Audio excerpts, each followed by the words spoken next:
Uma lenda retirada da internet, porém muito interessante. Exu Tiriri. Tiriri é um dos poucos Exus, entidade, de origem afro. Por ser irmão de Marabô, a história de um é atrelada à do outro. Quando a princesa assinou a lei que acabava com a escravidão, os grilhões caíram o tronco e os chicotes foram queimados. Mas tirando isto, a vida dos negros não melhorou nada. Antes eram escravizados, depois da abolição foram marginalizados. Quando Senzala foi fechada, os antigos senhores enxotaram os negros para fora de suas terras. Pois já que a lei dizia que todo trabalhador iria ganhar salário, os senhores preferiram contratar os imigrantes italianos, e nisto os negros foram empurrados para os morros, onde estariam longe da vista dos brancos. E nestes morros nasceram as favelas. Havia um negro liberto que havia sido nomeado Manuel da Silva.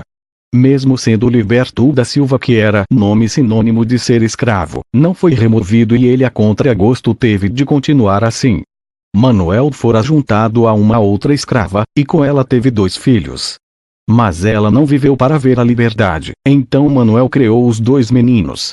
Um era corpulento, se chamava Miguel, mas todo o povo o nomeava de Marabô, por conta de seu comportamento ser similar ao deus dos seus antepassados. E seu irmão mais novo, que era também forte, mas não brutamontes, tinha um nome de Gabriel, mas o povo o renomeara Tiriri, pelo mesmo motivo.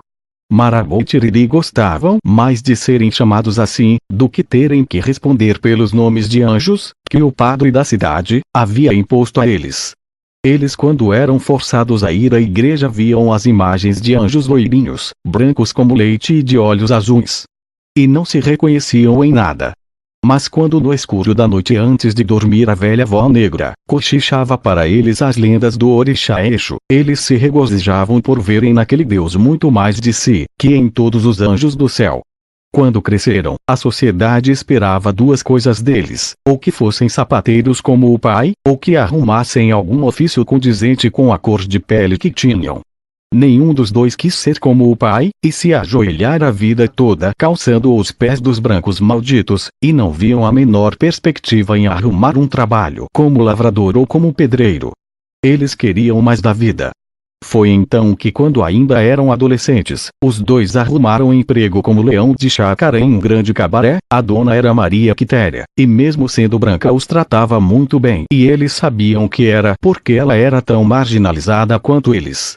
Por ser mulher e por ser prostituta, então ela os entendia, e o pagamento que oferecia por deixar o cabaré em segurança era bom e farto. Com os outros leões, eles aprenderam um manuseio de armas, e na favela onde moravam aprenderam a capoeira, que fazia do corpo deles uma arma. Quando se tornaram adultos, Quitéria morreu e aquele foi o estopim para que buscassem um novo rumo. Tiriri e Marabô sempre foram unha e carne, mas houve um fato que os fez se distanciar. Este fato se chamava Maria Mulambo. Mulambo era uma das prostitutas da casa de Quitéria e vivia a fazer charme para um e para outro, dizendo aos 2 que se houvesse um homem forte e capaz de tirar ela daquela vida, ela com ele se casaria. Puxa vida, como era bonita! E o que tinha de bonita tinha de mentirosa. Tiriri caiu e começou a dar a ela dinheiro, pois ela dizia que devia ao cabaré, e que só poderia sair de lá quando saldasse a dívida. Marabô também caiu nessa, e mais muitos caíram nas lorotas dela. Quando Marabô descobriu que Tiriri também era amante de Mulambo, os irmãos brigaram e chegaram às vias de fato. A grande amizade dos 2 esmoreceu e eles decidiram se separar. Marabô quis ficar, ainda tinha a esperança de casar com Mulambo. Ele não era mais leão de chácara, mas sim um jagunço contratado, um tipo de mercenário. Tiriri arrumou a trouxa, jogou nas costas e caçou seu rumo para o norte. Mulambo, safada como era, quando estava com muitos sacos cheios de ouro, saiu do cabaré, mas não para deixar de ser da vida. Com o dinheiro comprou um cabaré para si e de prostituta foi cafetina. Marabô se desgostou tanto, que se jogou em todo tipo de negócio escuso. Tiriri no norte vivia de pequenos serviços e golpes. Não era boa gente, era perigoso, e quanto mais os anos passavam, mais rico ele ficava, e mais sujas de sangue suas mãos eram. Tiriri se associou a uma trupe perigosa, que hoje em dia seria até chamada gangue, mas na época era só um grupo de meliantes. Haviam muitos grupos pelo país, cada um em uma área e nenhum passava os limites. Tiriri se tornou o chefe deste grupo, e por muitas vezes matou homens do sul que invadiam o território que a ele pertencia. Não foram um, não foram dois, foram mais de uma dezena de sulistas passados no fogo e na faca. Pois o próprio Tiriri dizia que cada lobo fora de sua alcateia é presa. Certa vez ele foi ao sul ver o irmão, mas toda a história se repetiu. Desta vez uma outra mulher, Sete Saias, esteve entre os dois e no fim a visita de conciliação acabou com ambos saindo aos murros, e os companheiros de Tiriri, que eram do norte, acabaram por fazer um banho de sangue, matando os sulistas na própria área deles. Não dava mais, não era mais amigos. Marabo e Tiriri não podiam mais conviver. Os anos corriam como água no rio, e então Tiriri recebeu uma carta de Marabo. Muito surpreso do irmão estar escrevendo para ele, achou que a mensagem seria de paz, mas não, a mensagem era de tristeza. Manuel, o pai dos ambos, estavam no leito de morte e pedia para ver os dois juntos uma última vez. Tiriri arrumou a mala e correu para o porto, a fim de descer a costa de navio. Os companheiros do grupo avisaram a ele para não ir, pois no sul havia um outro grupo de meliantes que o iriam reconhecer, e se tivessem oportunidade o iriam matar. Os companheiros pediram que ele pelo menos informasse as gangues do sul, pois no sul havia tanto um coronel, muito mal encarado, chamado de Tranca-Ruas, quanto um bandido cruel chamado Zé Pelintra, e era ideal que ele informasse que estava indo lá em paz. Mas Tiriri voou como um alucinado, deixando Recife para trás. Ele só queria ver o pai.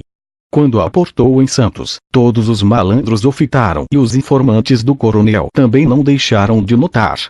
Tiriri comprou um cavalo e correu um dia e uma noite para a casa do pai. Quando chegou lá, Marabo, que era um brutamontes de tão forte e musculoso, estava sentado ao chão e segurava uma das mãos do velho deitado à cama.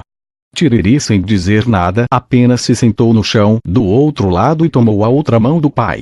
Os irmãos ficaram ali com Manuel e o velho pedia para que os dois ficassem juntos, pois só tinham um ao outro no mundo.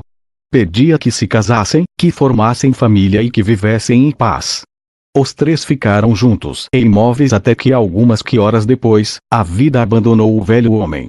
Tiriri se levantou a fim de ir chamar uma anciã da favela para fazer os ritos fúnebres no pai, mas quando abriu a porta, deu de cara com um mar de homens de terno branco, e no meio deles aquele negro alto com dentes de ouro e sorriso escarnecedor, Zé Pelintra.